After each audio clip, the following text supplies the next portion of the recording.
And now, ladies and gentlemen, please welcome to Vigo County Schools, Dr. Adam Saenz. Vigo County Schools, you were so kind. A standing ovation for me, and I haven't even started yet. That's so great of you. See how I have the laugh track there? That's how I roll in my virtual presentations. I have my own. I bring my own audience. So, and then I can also, you know, when I say a bad joke, I can boo myself. All kinds of fun stuff. So anyway. Great to be with you. Thank you for joining me on this video called The Power of a Teacher. I am going to start this video by sharing with you a story. Something happened to me on Monday, August 20th, 2008 that was so significant for me, it literally changed the course of my career. That day, in August 2008, August 20th, that day was my first day ever in my life as a real live substitute teacher. Yes, that's the womp womp. There is so much I can tell you about what an absolute train wreck that day was, but let me give you some of the lowlights. I remember I was in my class. I was on campus actually at 7 o'clock that morning, and man, I was so fired up. I was there to change kids' lives. Man, I could feel it in my bones. I was going to make a difference. And I knew this campus because I had done professional development for them before. So they knew me, I knew them. It was a Title I campus, inner city in Bryan, Texas. And so they knew me, I knew them, and I was all excited. I was going to make a difference. So I walk into the front of the building, and the receptionist sees me, and good morning, Dr. Saenz. I didn't know we have professional development today. And I said, no, ma'am, we don't. I'm actually here to substitute teach. And so I'm taking out my ID to give her so she can swipe it and give me a name badge. And she said, really, you're here to substitute teach? And I said, oh, yes, ma'am. And she said, well, let me ask you a question. Whose class are you going to be in? And I forgot the teacher's name, but it was a third grade class in this inner city school. And I said, I'm going to be Miss Smith's class, third grade. Well, as she's swiping my name badge, she gives me my name badge and my ID back, and she says, ha! Good luck with that. It wasn't what I was expecting. I thought, oh my gosh, the haters are going to hate, but I'm not going to listen to the negative talk. I'm here to make a difference. So I got to my classroom, at 7:45, the kids showed up, and it was absolute madness. Everything I knew went out the window. So this was the first Monday that the kids were back on campus. So they were there Wednesday, Thursday, and Friday the previous week to start school. They had the weekend off, so this was their first Monday back in the new year. And I was their substitute. And what I didn't know is that for whatever reason, the teacher had come in the weekend before and rearranged all the desks. So the kids come in and they're confused and they're all excited and running around, and you can just see the confusion on their face. They're thinking, wait, on Friday all the desks look like this. Today's Monday and all the desks are facing this way. On Friday my teacher was a Caucasian female. Today I have this guy. What's going on here? And they were screaming and running and jumping, and I freaked out, man. I'm thinking, like, what did I get myself into? Like when you jump into a cold swimming pool, and like, you can't. I had that deer in the headlights moment. Like, what am I going to do? And so, I'm panicking. And so then my first thought as a psychologist was, hey, behavior intervention, Adam. You need a behavior intervention. So I'm thinking, what do I do? What do I do with all these kids? So then, bing, the light bulb goes off, and I said, oh man, I got it. Like my friend says, this ain't rocket surgery. Everybody knows if you've got a room of rowdy inner city third grade kids, all you have to do to put the fear of God in them, you just write their name on the board, right? So that was going to be my tier 1 research-based intervention, is I was going to write kids' names on the board.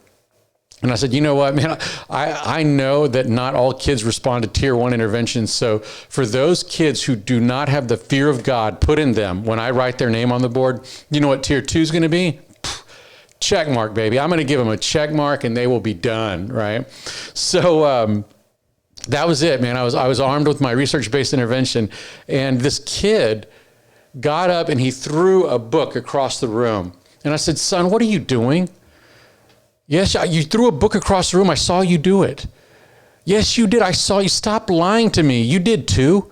Look, I'm not going to stand here and argue. You did too. I saw you do it. Now, what's your name, son? What's your name? So I'm trying to get him to he won't give me his name. He's just sitting there like this, right?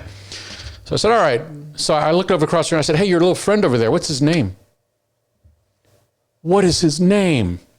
He wouldn't give me the name. And I said, all right, what's your name, son? I'm going to write your name on the board, you know? And it was stupid stuff like that all day. It was a master's workshop in how not to lead a classroom. So 12 hours after I stepped foot in that classroom, a bell rang. It was finally time for lunch. And I'm thinking, like, are you kidding me, man? How is it only 11:15? I'm exhausted, you know? So I'm trying to make this big dramatic point to the kids about how bad their behavior was and how disappointed the teacher was going to be. And I said, you know what's really sad? I said, we're about to go to lunch. And I said, let me just check. So I turn around and I start counting names on the board, you know, da, da, da, da. And I said, you know what? 28 of y'all are going to be stuck in here with me at recess. You know, what do you think of that? So this little girl in the back of the classroom, she raised her hand and she said, sir, there are only 22 kids in this classroom. Again, that's a womp womp. You know? And so they left, and the bell rang. I got my bologna sandwich and my venti Starbucks, and went down to the teacher's lounge. And I was just like a shell of a man. I was beat, you know. And I'm thinking, oh, it's only 11:15. So I'm sitting there in the teacher's lounge, and this teacher that I knew. She walked in, and it was this really awkward moment, you know, like I knew her and she knew me, you know, sort of. And, but she wasn't expecting to see me, you know, sitting there, you know, with my bologna sandwich and my venti Starbucks and PTSD written across my forehead, you know. So she walks in, it's this really awkward moment, and she says, she sees this look on my face, and she says, and she's a kindergarten teacher in a very sweet kindergarten teacher kind of way. She just very gently, she walks over and she says, Dr. Saenz, are you okay? Is there anything I can do to help you? You know, she's got her table on the hand like that, her hand on the table. And I looked at her for a minute. And I said, yes, ma'am, actually, there is something you can do. I said, listen, I know you don't know me that well, but I'm going to ask you a question. And man, I just need you to give me an honest answer. And she said, well, okay, I can do that. And I said, great. I said, ma'am, where on this campus do y'all keep the red wine? And she started laughing. Oh, Dr. Saenz, you're so funny. I said, sister, I'm not joking. Really, I need a drink. Where do you keep it? But she wouldn't give it up. 2 seconds after I sat down with my bologna sandwich and my Starbucks, another bell rang. It was time to go back to my classroom. And I regressed, man. I'm like trudging down the hallway like, oh my gosh, this sucks, man. I want to go home. You know, what was I thinking? So get back to my classroom, you know, finally we make it through the afternoon, and the last bell rings, and all the kids are leaving. And man, sure enough, the last kid to leave that afternoon was the one that had been riding me the hardest. And I was done. Like, I was ready to just leave, right? So I had my backpack and I was ready to go and waiting for the kid. And this one kid, like, just wouldn't, just taking his time. So, and the thing about this kid is he was the one that had been riding me the hardest all day long. Like, him and his little compadres in the corner, man, their goal was to break me down. His name was on the board. He had a check mark. He had a hashtag. He had an exclamation point. I think at one point I even gave him a pentagram. I was just so done with this kid, you know. So he's walking out, and then right when he gets to the door, he stops and he turns and he looks at me. And he says, hey, Dr. Saenz, you're pretty cool, man. Are you going to be my teacher again tomorrow? I looked that kid straight in the eye. I said, oh, dear God, I hope not. And so he walked out, and I'm just like, I'm just done, you know. So as I'm leaving, the teacher from across the hall came over. She had been checking on me throughout the day to make sure I still had a pulse, you know. And she says, Adam, how did it go? And I said, you know what? I don't think it went that well. And she said, really? And I said, oh, yes, ma'am, really? She said, well, let me ask you some questions. She said, how many fights did you have to break up today? And I said, well, none. She said, all right. She said, how many kids did you have to chase across the railroad tracks today? And I said, none. And she said, what are you talking about, man? You had a great day. So I got home that afternoon, and I'll tell you, I found my red wine real quick, and it was just an amazing experience. So, you know that saying that somebody said that a picture is worth 1,000 words. A couple days later, I think it was my daughter that texted me this picture, and I thought, oh my gosh, this picture captures my first day as a substitute teacher. that. See, and I'm this guy. Let me illustrate. I'm this guy right here. I am this guy, and this is that third grade class, man. They're just squatting the collective rear end of their bad behavior on my skill set. And you can see who's coming out ahead, and it's not me. It's not me.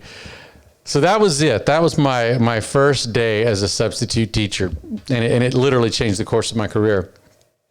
So people that know me, I'm in Bryan College Station, Texas. Work at Texas A&M, and I have a clinic, an outpatient clinic in College Station. They say, Adam, I don't get it. You're a licensed psychologist. You've got Ivy League training. You've got 2 doctorate degrees. Why are you substitute teaching? Why, for crying out loud, are you substitute teaching?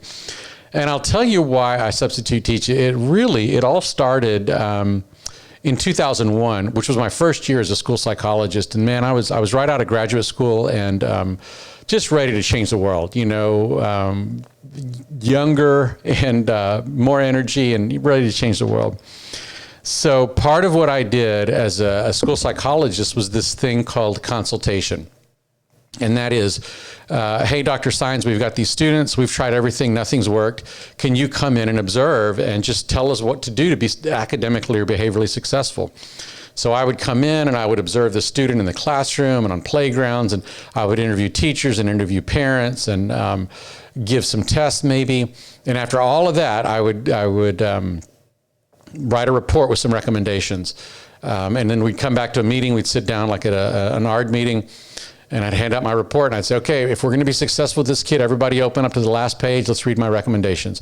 Number 1, we need to da-da-da-da-da. Number 2, number 3, and I would read through my recommendations. And that's when I would get the look, right? And you didn't have to be Sigmund Freud, my Sigmund Freud action figure here. You didn't have to be Sigmund Freud to figure out what the look was saying. The look was saying, like, are you kidding me? You expect me to do what with this kid? And I was getting it from teachers and administrators. And I could just tell, from the look that they're not buying into my recommendations here. They're not, it's like I was speaking Greek. They were looking at me like, you gotta be kidding me. You expect me to do what? So that went on my whole first year, is me, doing consultation and giving recommendations, going back to meetings and getting the look. And I was really confused. I thought, I don't get it. In theory, this is what we're supposed to be doing. But when I give these recommendations, people are looking at me like I'm an idiot. Couldn't figure it out. So that went on my whole first year as a school psychologist into my second year.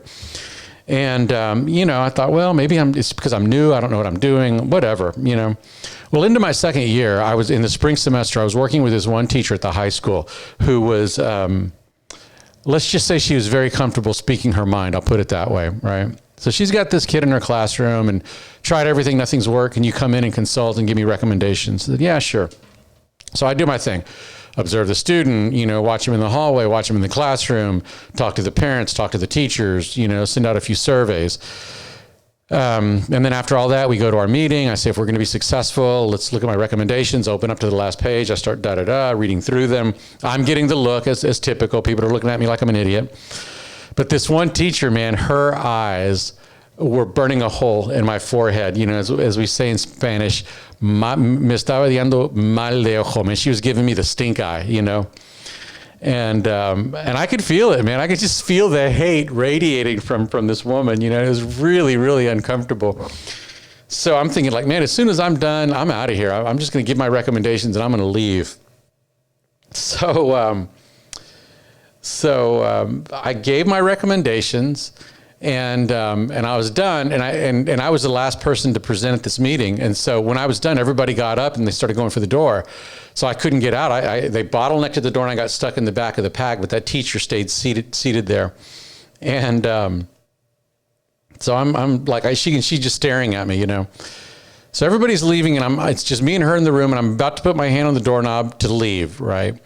And as soon as I put my hand on the doorknob, she said, Dr. Saenz, can I talk to you for a minute? And I was thinking, oh, crud, here it comes. And I said, yes, ma'am, how can I help you?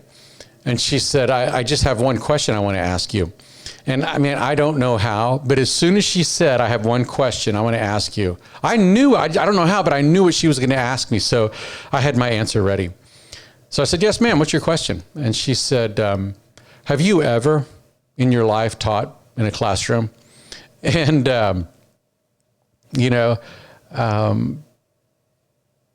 I said, I knew she was going to ask me that, so I had my answer ready, and I said, yes, ma'am, I taught graduate statistics at Texas A&M University. Wrong answer. Man, she was not impressed. And she said, Dr. Sines, let me be more specific with you. Have you ever in your life taught K-12 school? And I said, no, ma'am, I haven't. And she looked at me and that's what I thought. She got her stuff, she got up and she walked out of the room just like that, So my first thought was, what an incredibly bitter little lady you are. Oh my gosh, are you kidding me? It must suck to work with you, but I get to leave. So that was it.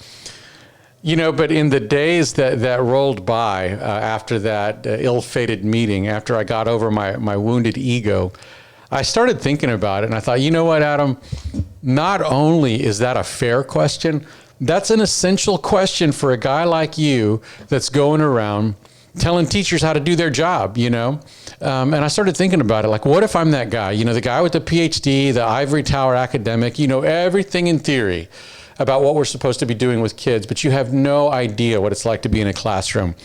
And that's why I started substitute teaching, was because I thought, you know what, I'm too old to go back to school and change my major to be a teacher, but I want just a taste of what it's like to be in the classroom, to see if my experience in the classroom in any way changes the recommendations that I'm making for teachers. So since then, I've been substitute teaching, and I also coach high school track and field. And again, I'm not a classroom teacher, but it has given me some insight. And let me tell you that the first light bulb that went off for me after that very first day of substitute teaching, man, it was this. Hey, Adam, guess what, big guy?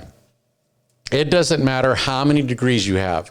It doesn't matter where you got them from. It doesn't matter what you think you know about teaching and education, unless you've actually taught in a classroom, unless you've actually done the work day in, day out, there's no way you can ever understand or appreciate how incredibly demanding that vocation is, that role in the classroom is. It was a huge insight for me. For those of you who are teaching day in, it's like, duh, no kidding. But for people that are outside the classroom, you just don't get it. You just don't get it. We're starting to get it now, now that school has changed so much since the pandemic. But before, no, people didn't get it, And it reminded me of a T-shirt I saw one time. It said, those who can teach and those who can't make laws for those who teach. And I was that guy, sort of telling teachers what to do, making laws for teachers, and with no clue what it was like to be in a classroom. So that was it. That was my experience in the classroom and substitute teaching, and huge insight for me. What happened was after that as I continue to substitute teach, every time I'm just overwhelmed with a sense of admiration for men and women that are in the classroom.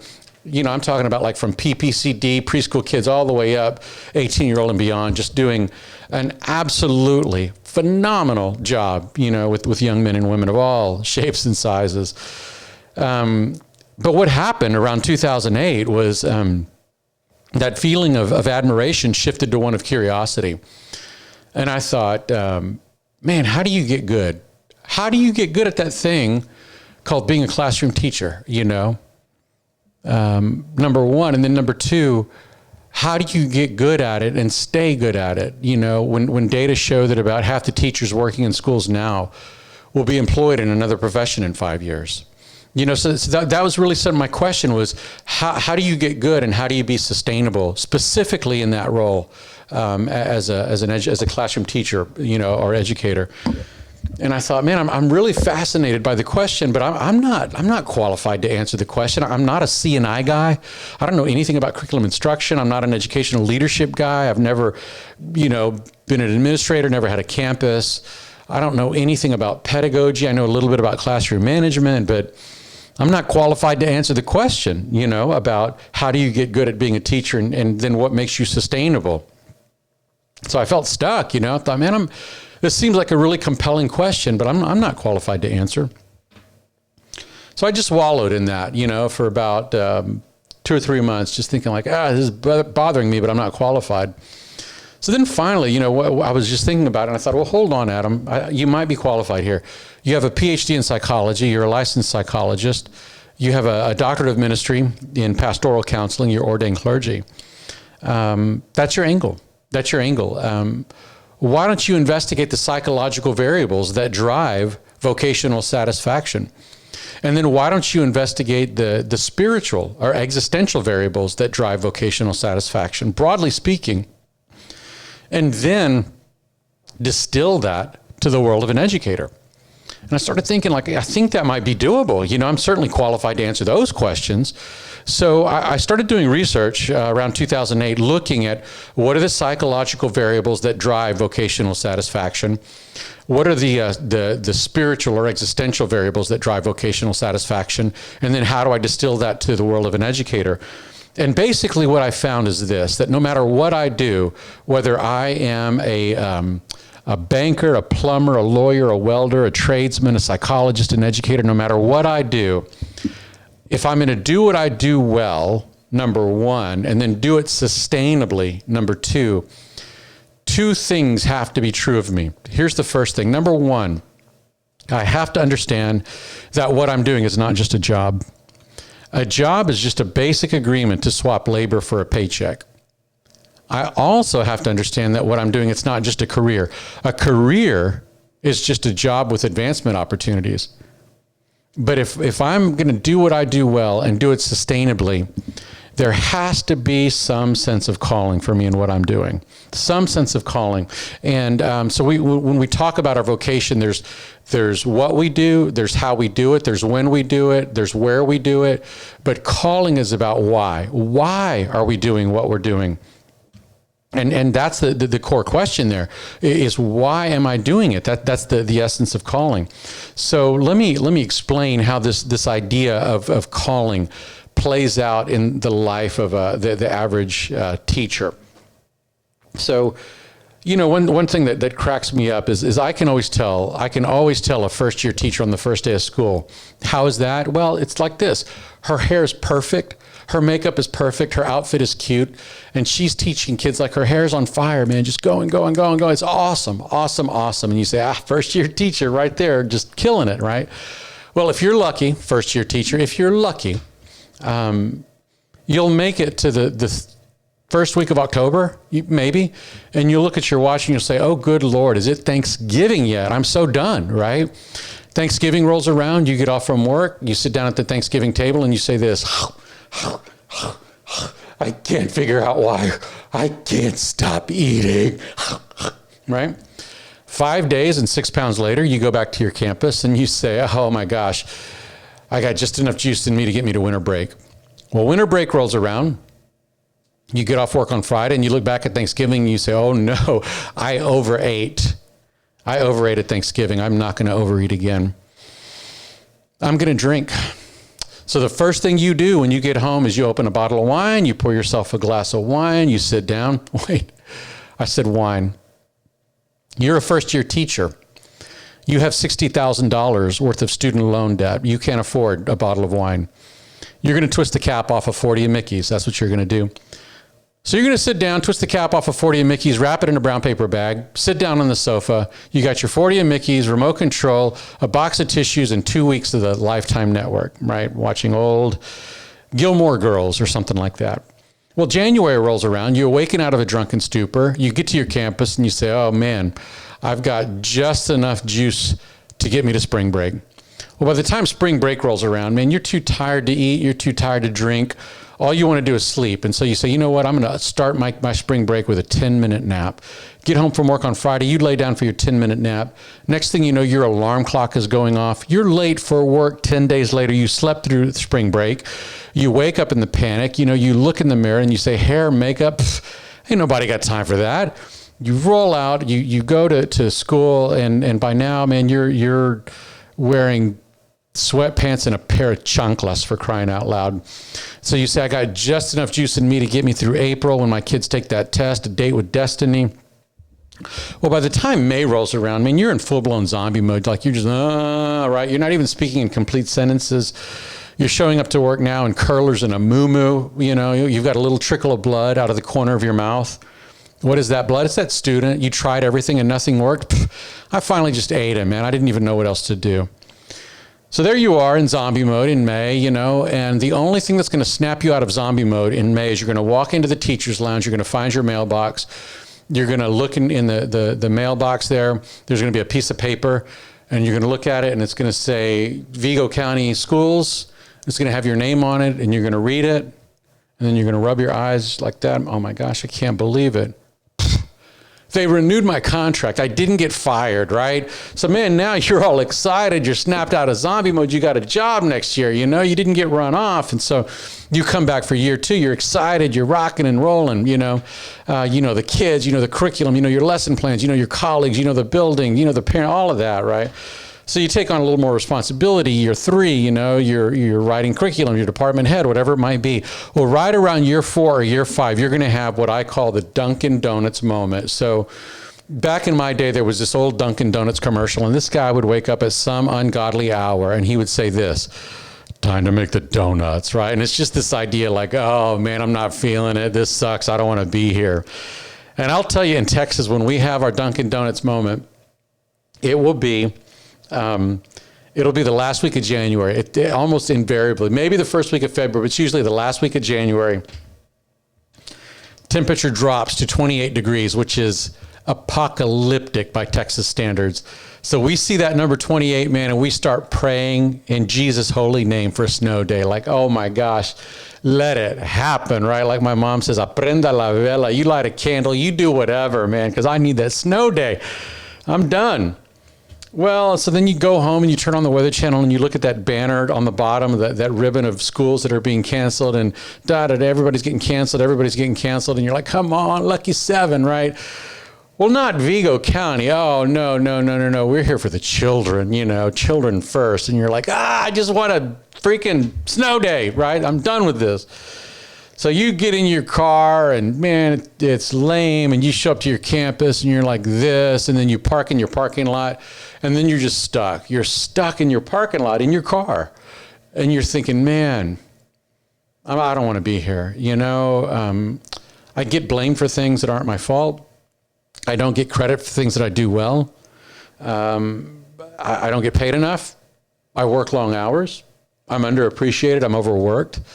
I literally give blood, sweat, and tears to this thing. Why am I doing this? And that's where you get to that profound existential moment. Why? Not when, not where, not how, but why? Why am I doing this? And there it is, That's when you have your Dunkin' Donuts moment. That it becomes beneficial because you stop and you say, man, I could go sell real estate. I'm going to go get my real estate license and sell real estate. Whatever, I'm going to go to corporate America. But you stop, and you say, I could do that. I could jump ship and go do something else. But I remember my why way back when, or even along the way, when I enter into whatever truth-finding rubric I have, whether it's a major world religion or a philosophical belief system or rational empiricism or secular humanism, whatever rubric you use to find truth, at some point you go into that rubric with these 2 questions: who am I and why am I on this planet? And calling for an educator is, well, this is who you are, but the reason you're on this planet is those kids in that building. You're here to shape that generation. You're here to prepare the world by shaping the generation that will run it in 20 years. That's your calling, So in that Dunkin' Donuts moment, when you're sitting in your car and you don't want to go into the building because you didn't sleep well last night, but the kid that's running circles around you, he slept like a baby, and he's going to be loaded for bear, and you just don't want to do it, you stop and you say, man, I could go do something different. I could bail ship and go do something different. But that different won't satisfy my soul. It'll relieve me for a little bit, but it's not going to satisfy my soul over the long term, because I remember this is why I'm on the planet. It's those kids in that building. And they're not going to be in the houses that I would be showing as a realtor. They're not going to be in corporate America as I climb that. They're going to be in that building, and they need me, and that's why I'm here.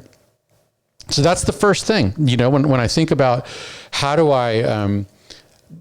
am I excellent in my vocation and how do I make it sustainable? Well, that's the first thing, is that it can't just be a job. It can't just be a career. We need jobs and we need careers, but there has to be some sense of calling at some deep, deep, deep level. I have to remember why I'm doing what I'm doing. That's the first thing. Here's the second thing. I don't find satisfaction in my calling. I don't find satisfaction in my calling.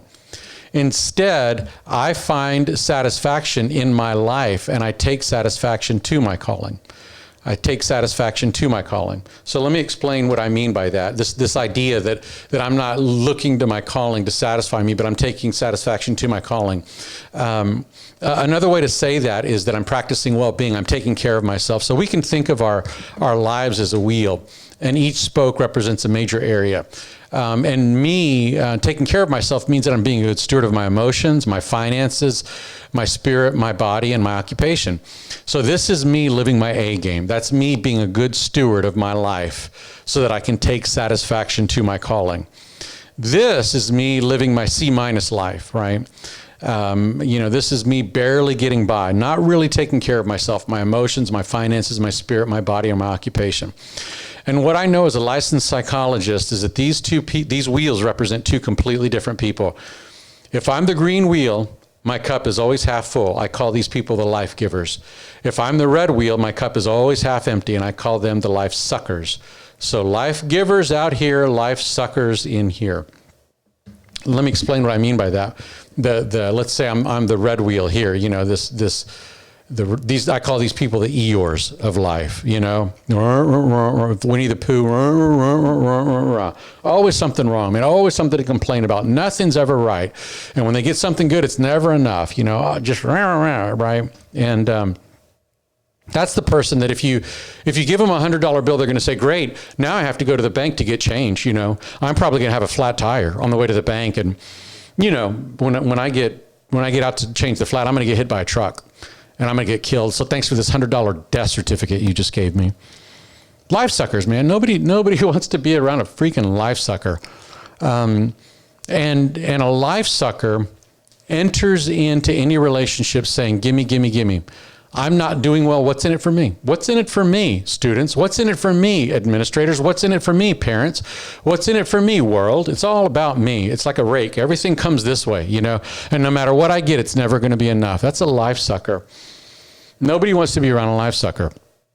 And the same thing is true. If I'm a life sucker in my relationship with my calling, that calling's never going to satisfy me. It's never going to fill this void inside of me. And then I'm just going to make people pay rent on my misery in that calling. On the one hand, on the other hand, I could be a life giver. Take care of myself, I'm nurturing my emotions, my finances, my spirit, my body, and my occupation. I'm a life giver. And that means I show up to my calling and I show up to a relationship saying, what's the problem and how can I be part of the solution? Instead of what's the problem and how can I put it on steroids by attacking, blaming, criticizing, condemning, and all that other nonsense, So life givers, I approach my calling. I show up to my campus saying, how can I love you? How can I serve you? How can I be light to you? Now, yes, that will absolutely deplete me. Being a life giver is extremely depleting, but what makes it sustainable is that I recognize that there's this rhythm of being filled up and poured out and filled up and poured out. And it's just like a heartbeat, filled up and poured out and filled up and poured out. And the nice thing about the school year is that it offers us places to do that. So I've worked special ed for 20 years now, over 20 years in schools, in addition to my work in the clinic and the university. And my wife is an occupational therapist for a school district. And over the years, we've learned to understand that rhythm of, summers and then fall, right? And then Thanksgiving and then Christmas, winter, and then January and then spring break and then the rest of the year. And then by May, you're that again. And so it's like an accordion, but all along you're making your music. In theory, it's very doable. It's very doable. But that's what makes me sustainable is that I'm filling myself up and I'm nurturing myself and I'm being a steward of these things all along the way. This year in particular is difficult. I think this is a year 2020 where we're December tired and it's only September, So if you're down here right now, you're in good company because I'm right there with you. So the point isn't that we're never supposed to shrink. The point is, as we shrink, we remember to, at some point, I need to start looking at me and loving myself to get my wheel back to where it needs to be. Okay, so that's it. And out of that research, I ended up writing my book, The Power of a Teacher, which I have a copy of right here. Boom. Just happen to have a couple of 1,000 copies sitting right next to me. I'm just joking. I have one. There I am, back in focus. Okay. I wrote this book, The Power of a Teacher. Number one, how do I take care of myself? How do I link what I value deeply with what I'm doing on a day-to-day basis to understand this thing of calling? And then number two, how do I take care of myself? So that's it. Like I said, that first day of substitute teaching, it piqued my curiosity in a deep, deep way. And it got me on this track of asking, how do you get good at it and how do you stay sustainable at it? And that's what the book is all about. Well, I could talk more and I'll do another module for you, looking more deeply at self-care and the well-being. But really what I want to do in this is really talk not so much about taking care of the teacher as self, but the power that you have as a teacher, as an educator in any capacity. It's not, I say the power of a teacher, but let me say who are the teachers? Well, there's the classroom teacher. There's the campus level teacher called an administrator. There's the school bus teacher called the driver. There's the cafeteria teacher called the food server. There's every one of us, everyone that's an adult is a teacher in a building, and we all have power. And so I want to talk about that, the power of a teacher. So I'm going to shift gears here in the last 20 minutes or so, 30 minutes of this, and I'm going to present a couple of case studies because I think these case studies will do more to illustrate the power that you have than me talking through data and research. And what I want you to do now is I want you to stop for a minute. And I want you to think, this is not a fun task. I'll warn you ahead of time. But I want you to think about the kid that's wearing you out right now. Maybe even virtually, that's just giving you a run for the money. And you're just thinking like, this is the kid that makes me sit out in my car in the parking lot, wondering whether I really want to do this. You may have 25 candidates that are all qualified, but I want you to pick the one person that, if you thought, man, if I'm totally honest, if I could just get that one kid off my plate, I'd be so much better off, So think about that. I'm going to give you just a few minutes, and in your mind, think about who that student is.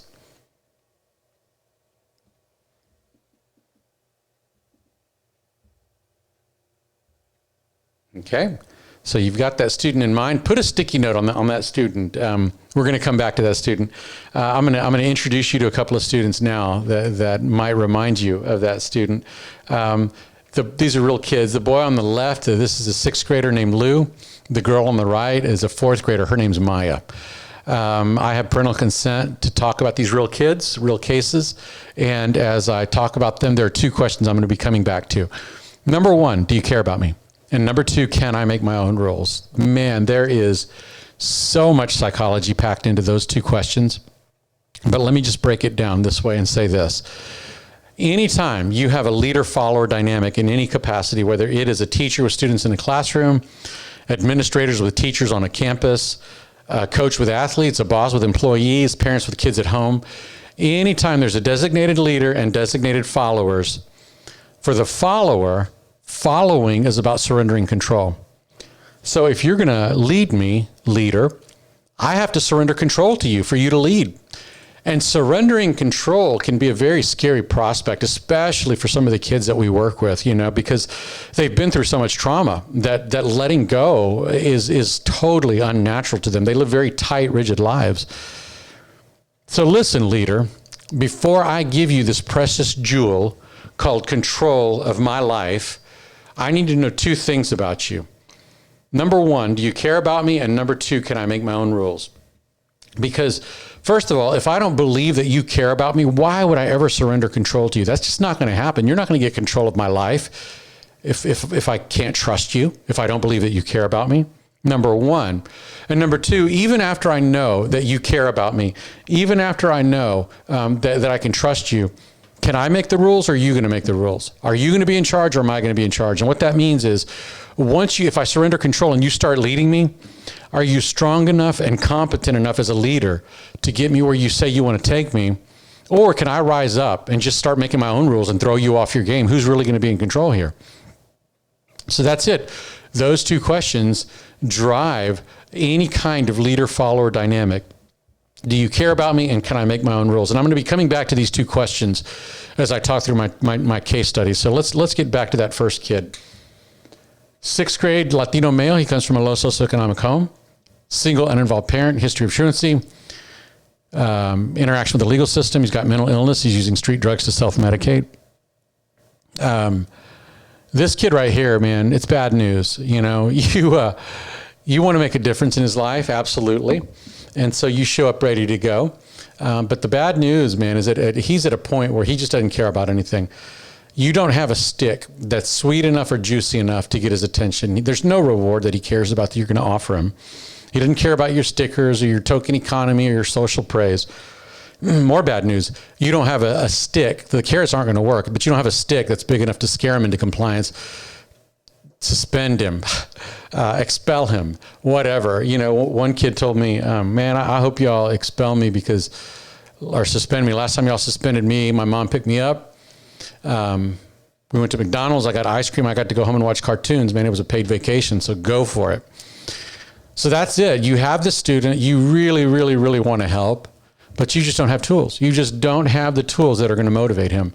And so as an educator, you're left with some very intense and very uncomfortable feelings. You know, if you're honest, you feel frustrated, you feel angry, you feel hopeless, you feel sad for the student because you know that when the right stars align and he actually does good work, he's capable of so much, you know, and he's never going to see that potential, and that breaks your heart as a teacher.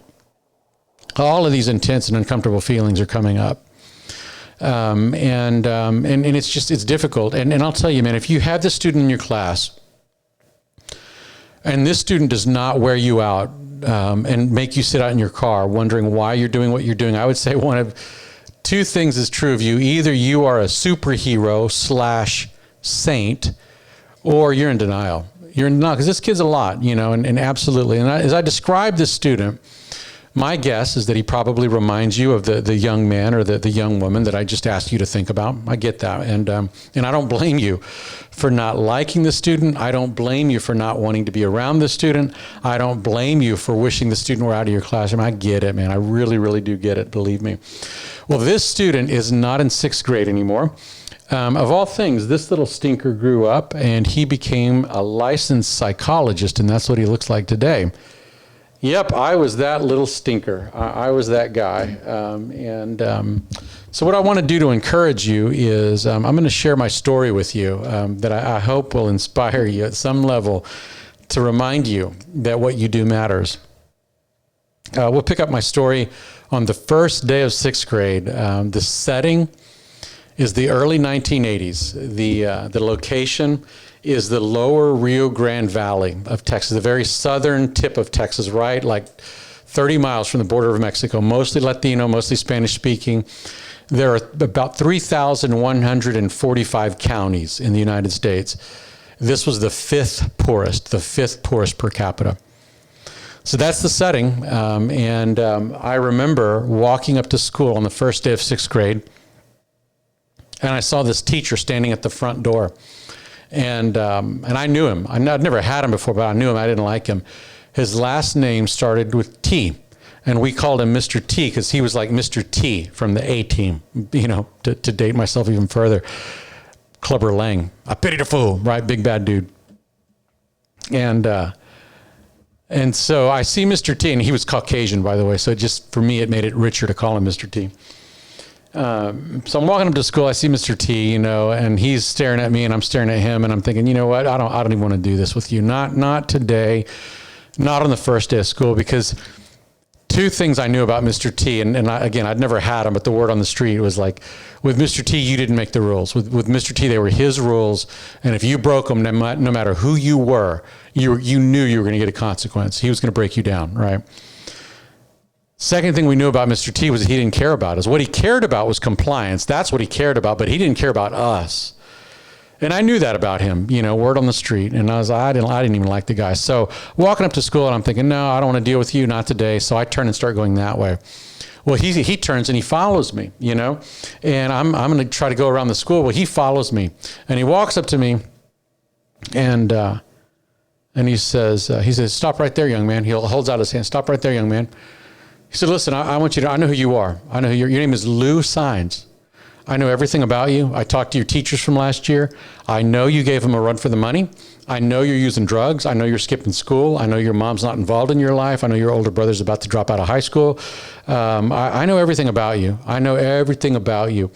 So listen, man, don't even step onto my campus, into my classroom and act like you're all that. I know who you are. I got you figured out. And he said, but I want you to understand one thing from day one, from the get-go. I'm not going to put up with it from you. I will not. I'm going to get you in line this year. My job this year is to get you in line. Your teachers last year, they may have put up with it, but I'm not. I'll have you in line by the end of the year. Mark my words. And then he said, in fact, young man, if you even so much as speak a word of Spanish in my classroom, then me, you, and this big brown paddle that I have right here in my hand, we're going to march down to the office and we're going to take care of business. And then he stopped for a minute and he leaned over to my face and he said, do you understand me, young man? And I knew right away that he meant business because he was Mr. T. So I leaned back into his face and I said, "Sí entiendo, pendejo." So that was the end of that. It was a short honeymoon. And we marched down to the office on day one because they were his rules. He said if I spoke Spanish, there would be consequences. I broke his rules and that was my consequence, you know. Got sent to the office. Corporal punishment. Well, it was, again, it was a short honeymoon. Well, what happened was we got locked into a pattern, me and Mr. T, man, every day. That's all we did, man. To the office, from the office, to the office, from the office. If I'd had an IEP, goal 1 would have been Lou will go to the office, right? Goal 2, Lou will come back from the office. Goal 3, repeat goal 1. I mean, that's all I did, man. That was it. And Mr. T always had these one-liners as we're walking down to the office. Well, Lou, you couldn't make it through a single day, could you, Lou? Well, Lou, it must be your job to make my job hell.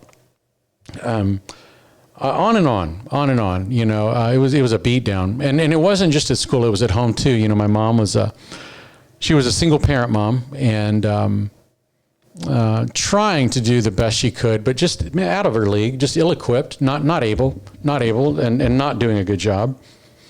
And every day I would get home, I would hear from my mom, "Ay, mijito, what have you done today? Ay, mijito, when will you learn? Ay, mijito, pues quién te manda? You know, why do you do these things, right?"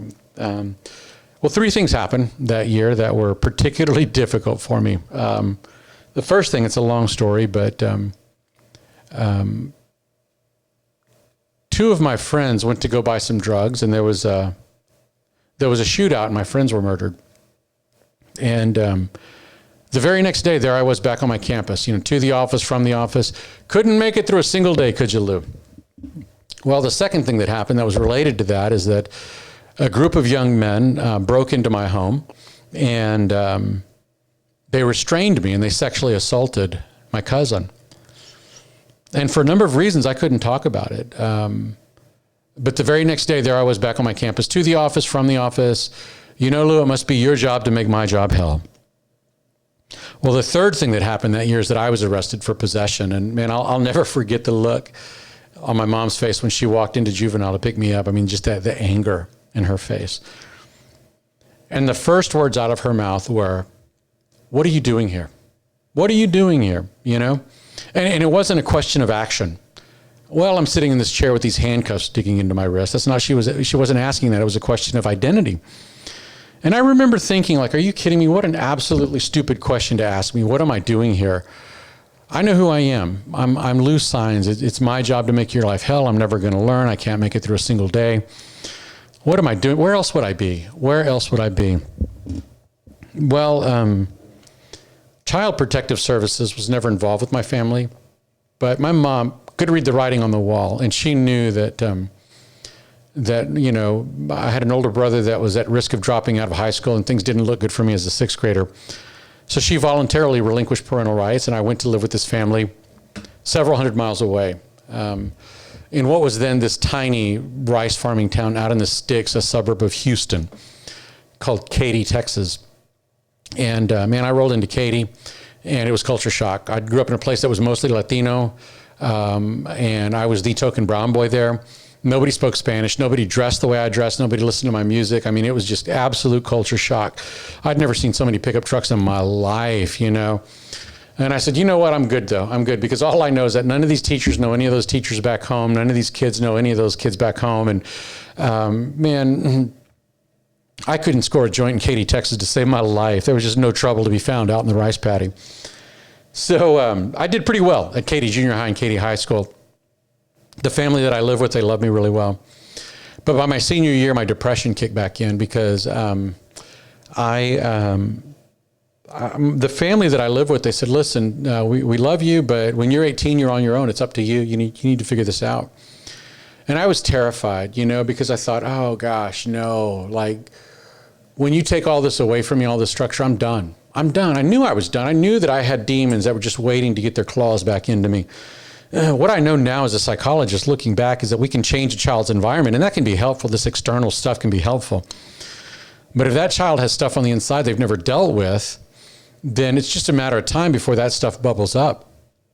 And back then, it wasn't like you went to an adult and said, hey, I've got feelings of depression. I think I might be depressed. Can we get me evaluated and get treatment? Maybe there's medicine. Maybe there's none of that, My thinking back then, quite erroneously, was you just forget the past and you move on. And it just doesn't work that way. It just doesn't work that way.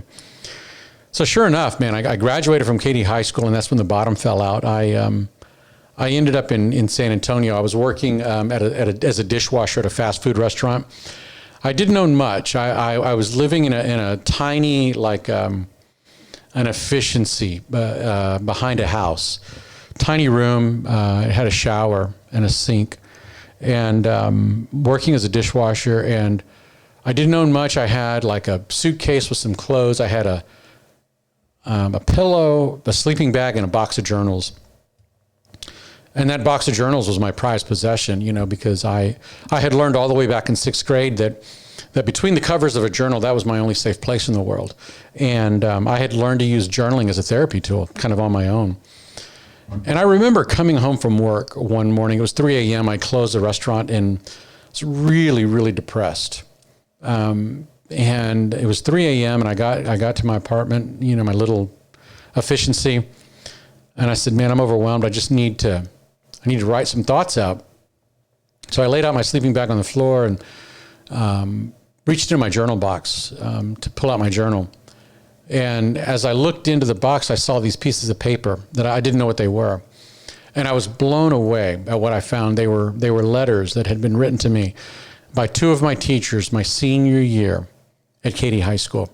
I had completely forgotten about these letters. But there they were. And so this is part of what one of those letters said. One of them was written to me by Joella Exley, who was my creative writing teacher, and one was written to me by Polly McRoberts, who was Joella was my English teacher, and Polly McRoberts was my creative writing teacher. This is part of what one of those letters said from Miss Exley. You're extremely talented and intelligent, but most importantly, you have a good heart. I know you will use your talents to help your fellow men, and that's the most satisfying life a person can have. It said some other things, but that's really what jumped out. And it was signed by Joella Exley, my English teacher. And I put that away, pulled out the second letter. This is part of what it said. Don't quit writing, especially in your journal. Someday it may be the basis for your book. You have insight, sensitivity, intelligence, and maturity beyond your tender years. Keep being you. You're a special person. And again, it said some other things, but that's really what jumped out. And those words, they just absolutely haunted me. They just haunted me because I thought, I know who I am. I'm Lou Sines. I'm a 19-year-old version of that 6th grade kid that's never going to make it through a single day, whose job it is to make your life hell, who's never going to learn. I'm working as a dishwasher. I'm living in a shack behind a house, sleeping on a floor. I've got nothing. I've got no one. I've got no future. I've got no money. I've got no hope. But what I do have are panic attacks, racing thoughts, not wanting to be around other people, not taking pleasure in anything in life, feelings of hopelessness, crying spells. And I wasn't suicidal at that point, but I remember thinking, are you kidding me? I'm 19 years old and I've got another 60 years of this to put up with. What's the point? And the only other thing I have is this big bag of dope, which if I'm lucky, will get me through the day. I know who I am. But here were these 2 women for whom I had tremendous respect that were disagreeing with me. And because of who they were, and the way they lived their life in front of us, not as teachers, but as human beings. I couldn't blow them off. I couldn't just say, oh, you're wrong and I'm right. Because I knew they wouldn't have written those words if they didn't absolutely believe it. So back and forth I went, like, who's right about me? I think I know who I am, but here are these teachers that are saying something different, you know, and it just tortured me for months, you know. Why would they have written that? And what if they're right? No, they can't be right, you know, whatever. So I said, you know what, here's the deal. I'm going to create a test that I know I will fail. And when I fail this test, it's all the proof I need to just put this to rest and go on about my miserable life. Here's the deal. I'm going to try to get into college. I have no idea how you do that. Neither of my parents went to college. I've got no money. I'm not smart enough for college. You know, it's never going to work. But let me just try it. And when I fail, then I can say, you know, thank you, Miss McRoberts, Miss Exley was very kind, but you were wrong. So I remember getting on a bus and taking a bus to UTSA, the University of Texas at San Antonio. My first experience on a college campus was a panic attack. As soon as I stepped off the bus and the doors closed and the brakes hissed and I heard that bus pull away, man, my thoughts started racing. What are you doing here? You don't belong here. You're not college material. How many brown people do you know that have college degrees? You can't do this. You're not smart enough. You don't have any money, you know, and on and on and on. You know, kids like you don't get degrees. On and on. My heart was racing and I just breathing. And I just went up to the first guy I saw and I said, "Are you a student?" He said, "Yep." I said, "Man, how do you get in? How did you do this?" And so he directed me to the right building on campus. And long story short, I met some amazing people there that just sort of case managed me through every step of the way. Take this test, fill out this form, sign this document, you know, let's get your transcripts from Katie, and did everything. So I completely forgot about it. 3 or 4 months later, working in the kitchen at the restaurant, you know, scrubbing dishes, and the manager comes back and says, "You got a letter from UTSA." And I said, "What's UTSA?" He said, "The University of Texas at San Antonio." I said, "Oh, okay." So I thought, oh, that's right. I applied. I forgot about it. Well, this is the flush letter. This is the "we sincerely regret to inform you" letter. Well, I opened it up and sure enough, it said, "Congratulations, you've been admitted." Granted, it was the most provisional status that any human being could be admitted to any post-secondary anything. But I was in. So I thought, okay, well, I'm in college, but that's the point really wasn't can I get in? The point is, can I do it? And I can't. You know, I don't have money and I don't have the brains for it. So the first course I had to take that fall was a remedial English course. And I thought, that's awesome. If I have any hope of passing a college course, it's got to be English, because that was always my favorite subject in high school. So I took the course and I passed it at the end. I don't know, I made an A. You know, I couldn't believe it.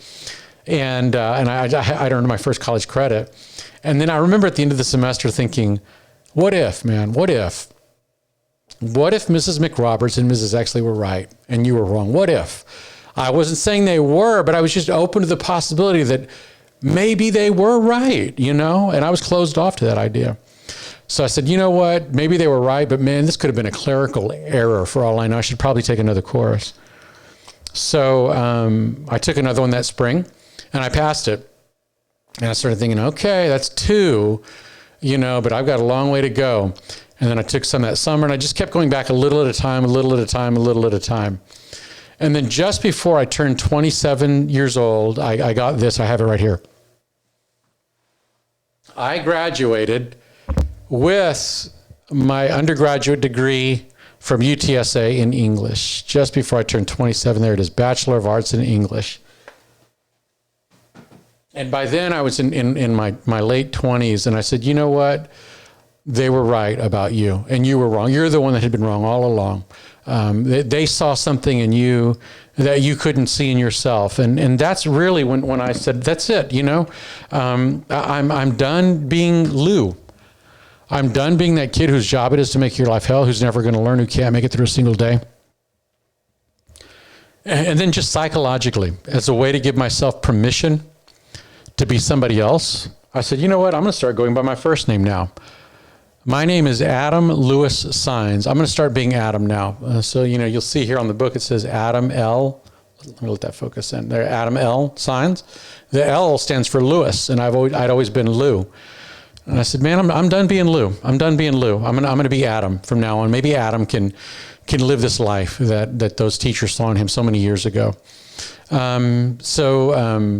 I got my first job working as doing social work, essentially working as a case manager for a foster placement agency. Finally had a little bit of money, finally had benefits, finally got medication, finally got therapy, finally got treatment for all my trauma, finally started working through all my junk.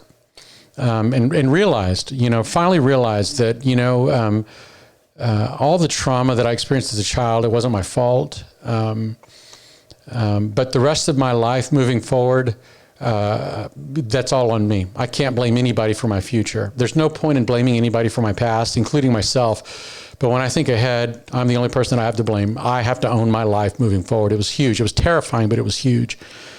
So I said, man, I want to keep going. I want to get my counseling degree. I want to get a PhD. And so the whole thing came full circle in March of 2001. I remember I was sitting in Logan Airport. I'd finished my coursework at Texas A&M in psychology. I was finishing then my clinical training at Harvard Medical School with my major rotation at Boston Children's. And I was sitting in Logan Airport in March. I was scheduled to fly back to College Station to defend my dissertation. And I was going to graduate in May. And I had applied to postdocs at Brown, Yale, and Columbia. And Brown was my top choice because of the clinical work. Sitting in Logan Airport, it's snowing outside. I'm waiting for my flight, and my cell phone rang. And I didn't recognize the number, and I said, hello, this is Adam. And then a voice on the other end of the phone said, Adam, hey, this is Dr. Jay Reeve at Brown Medical School.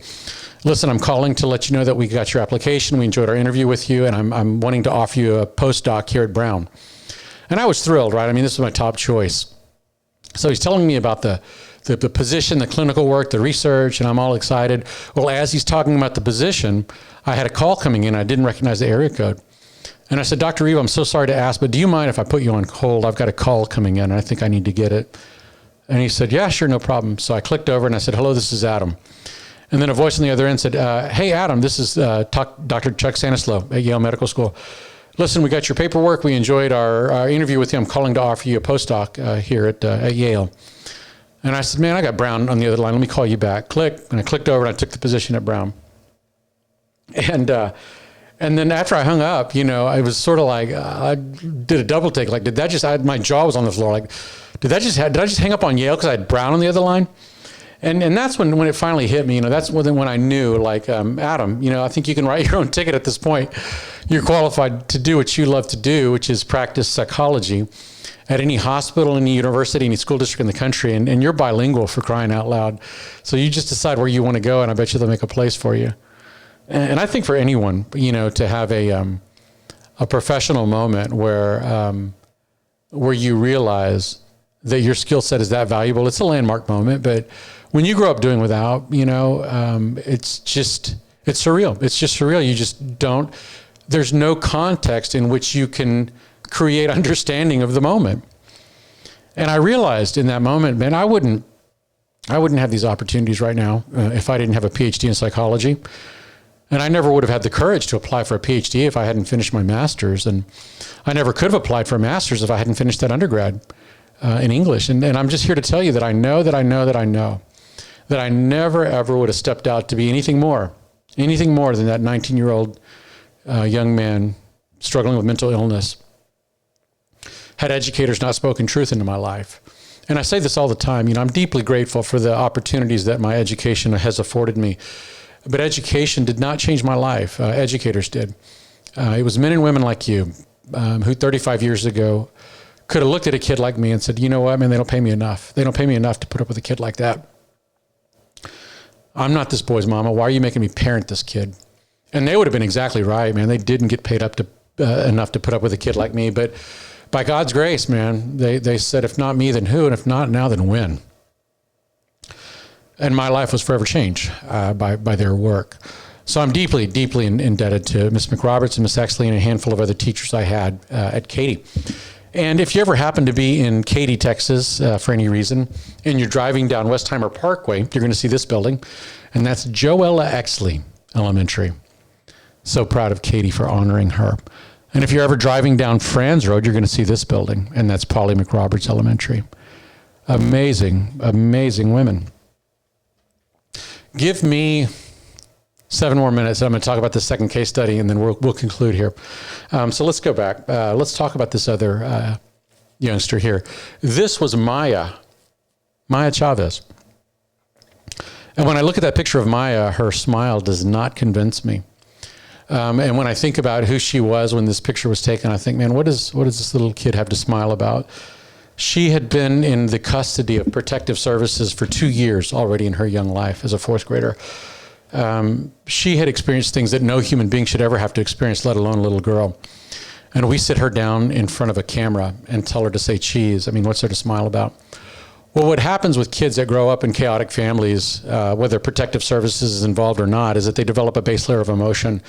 And that first primal emotion is fear / anxiety / stress. It's all essentially the same thing. Because they never know what to expect. And I'm not talking about from year to year or month to month or day to day. I'm talking about from moment to moment. Is this going to be the moment when somebody walks in the room? Is this going to be the moment when bullets come flying through the window? Is this going to be the moment when somebody knocks on my door and says, ma'am, we're here to take your kids away? And when you live in that kind of high stakes unpredictability, you're always on guard. It's called hypervigilance. You're always on the lookout, fight or flight. You live in fight or flight. And you never get to rest and digest. And that's it. And so what those kids experience is that they figure out real quick that when you're afraid and you're in fight or flight, the running, is never the right answer. Fighting is always the right answer. And so very quickly, neurologically, their hardwiring shifts from anxiety to aggression, anger and aggression. They get into that emotion to establish dominance and feel safe. Well, then what happens is that if protective services aren't, if the parents aren't doing what they need to be doing to keep the child safe, protective services will get involved. And then the child is pulled out of the home and put in foster care. And we in our adult minds think, well, good, at least they're in a safe place now. Sort of. But what the kid is thinking is that family may have been crazy, but they were my crazy and I don't have them anymore. So then you add to this first layer of emotion, the anxiety and the stress. Now there's a second layer, and that's sadness and grieving. And what those kids know is that building called school and the adults in that building that they call teachers, well, that building and those adults are the safest, most predictable part of their world. And they know if they're going to act out those feelings of anxiety, of fear, of rage, of depression, of grief, they know that building and those adults are the safest place to do it. And while that makes our calling extremely difficult at times, in some ways it's a badge of honor when kids are acting out. Because they're saying, I'm safe with you, I can get this out with you. What happens if kids aren't adopted by the time they're 12, 13 years old? Statistically speaking, the likelihood that they will ever be adopted, it drops dramatically. And so then you add a third layer of emotion to them, and that's hopelessness, because they know they're stuck in the system. They're adolescents, and now they start acting out not just where it's safe in schools, they're acting out where it's not safe, out in the streets. So then you have a history of interaction with the legal system, ankle monitors, probation officers, judges, all that other mess. And if you ever have a family that's even thinking about adopting a student or a child like this, the caseworker will sit that family down in front of a table and pull out all kinds of paperwork, office referrals, behavior reports, psychological evaluations, you name it, all there, because the state is saying, look, this is not going to be a bait and switch. If you're going to adopt a child like this, you need to know what you're signing up for. And who's going to want to sign up for that, for crying out loud? So that's the life that they live, this life of hopelessness. Well, what happened with Maya was that, as with many children in her situation, she ended up in juvenile court. But for Maya, the circumstances were, she ended up in court, but it wasn't a juvenile court. The circumstances were a little bit different. She ended up in Judge Cindy Miller's court. Judge Miller slammed her gavel and changed Maya's life forever. And that was the day that Maya Chavez became Maya Signs when my wife and I adopted her. So there we are with the judge and our biological kids on the adoption day. That was such a great day for us. That was on a Thursday. And that very next Saturday, Maya and I had our very first daddy-daughter dance. And there we are getting ready for the daddy-daughter dance. And she was so cute. I remember I said, all right, sweet girl, you're beautiful. You've got a new dress. You've got new shoes on. I said, you know what? Before the dance, I'm going to take you out to eat dinner anywhere that you want to eat. And man, her little eyes lit up. She said, are you kidding me? Anywhere I want to eat? I said, you name it. I don't care. Steak, seafood, lobster. Well, Chick-fil-A. We had some Chick-fil-A. It was the bomb in her formal wear. So after dinner, we went to the dance, and I remember thinking all day, like I wanted to make just one point of connecting with her because she had only been with us for a few months, really. Like we picked her up 6 months earlier from the foster home, and so she'd been with us for 6 months before we adopted her, and we're still getting to know each other. So I remember thinking at the dance, like I just want to make one point of connecting with her. So I remember we got to the dance and we got some punch and we sat down at our table and kind of settled in, and a little small talk. And then I remember I reached over and I held her hand and I took this little picture here. And I said, "Sweet girl, we need to talk." I said, "There are two things that you need to know about being my daughter and about being family." I said, "The first thing is this: you have a job and I have a job. Let's talk about your job. Your job is to follow the rules. You don't make the rules. Mom and I make the rules." And there's not a comma at the end of that statement. There's not a question mark. There's a period. Period. You don't make the rules. We do. Period. And your job is to follow them. Do you understand that? And she said, "Yes, sir, I do." And I said, "Great." I said, "Here's the second thing you need to know, or the second thing about jobs is I have a job too. Do you know what my job is?" And she said, "Oh, yes, sir. Your job is to make sure that I follow the rules." And I said, "No, sweet girl." I said, "Listen, look at my eyes when I tell you this, because this is one of the most important things I will ever say to you." I said, "Sweet girl, my job is to lay my life down for you. My job is to love you, to protect you, to comfort you, to guide you, to encourage you, to nurture you." And I said, "Sweet girl, you don't understand this about yourself yet, but you are the most precious thing on the planet. There is no pile of money anywhere on the planet more valuable than you. There is no stock portfolio anywhere on the planet more valuable than you, not even in the same category.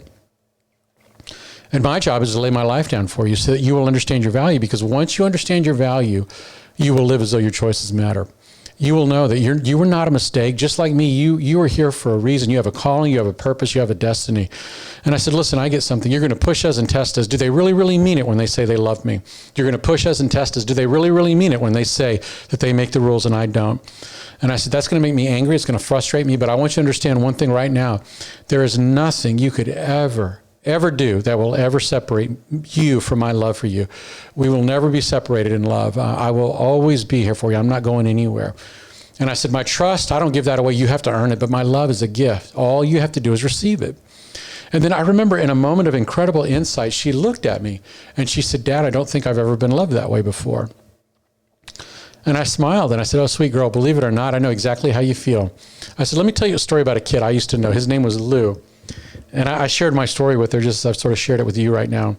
And as I shared my story with her, this peace just sort of came over her, because I think she realized, like, man, I think this guy might get it. He might be a safe place for me. And it was a powerful, powerful moment in my relationship with my daughter. And the reason I share that case study with you is just to underscore the generational power that we have in education. When I think about the men and women that 35 years ago invested in me when, quite frankly, I was not the best version of myself.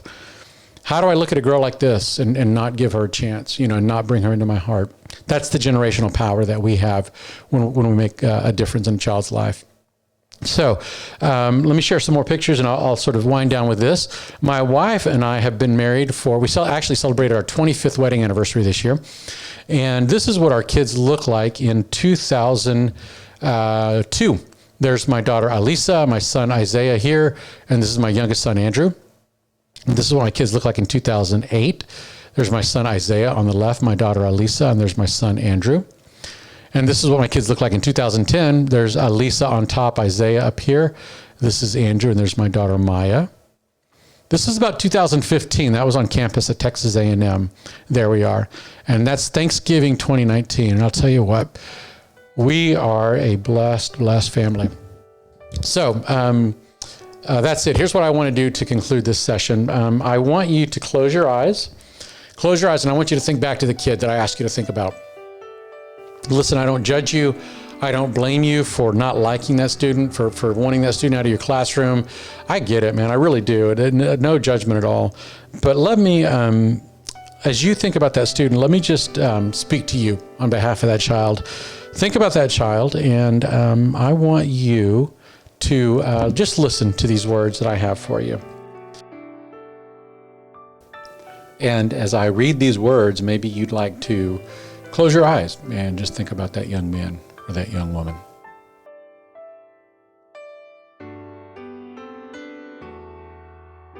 Think about that child. Hello, sir. Hello, ma'am. Thank you for coming to work today. I don't know where I'll end up when I'm 19. I may be earning academic honors at an Ivy League university. I may be serving my country in the military. I may be an employed high school graduate. I may be in jail. I may not even make it to 19. Only God knows. But regardless of where I might be and what I might be doing at 19, you need to know that our interaction, you, the educator, and me, the student, it shapes me. You need to know that even though the school building may sometimes seem like a zoo to you in some very important ways, the school building can be the safest place on the planet for me. You need to know that when you're teaching me, even at your worst, you have the potential to be a better influence on me than much of what and who I experience off this campus. You need to know that when you love me, even at your worst, you have the potential to love me more sincerely and effectively than many people I'm around away from this campus. I may take a test once a year that might measure some of what you've taught me, but I guarantee you that life will give me a test every day that measures all of what you've taught me. So thank you for teaching me, especially in those moments when every part of my being is communicating that I don't want to be taught by you. And thank you for loving me, especially in those moments when every part of my being is communicating I don't want to be loved by you. Bottom line, I need you. I need to know that you care about me. I need to know that I don't make the rules. And I may never be fortunate enough to appreciate that and express that or even realize that, but I hope you're courageous enough never to forget it. So thank you for coming to work today, sir. Thank you for coming to work today, ma'am. Please take care of yourself. Please be well. Please come back tomorrow. You went into education to make a difference, man. I'm here to tell you, you were not wrong. You were not wrong. My life is living proof that what you do matters. The seeds that you're planting and watering and nurturing will bear fruit in due time. So thank you so much. And I just want to end with this. Write on a sticky note this question, the question that my mom asked me in juvenile. What are you doing here? What are you doing here? Is this just a job? Is this just a career? Or have you connected to your right why?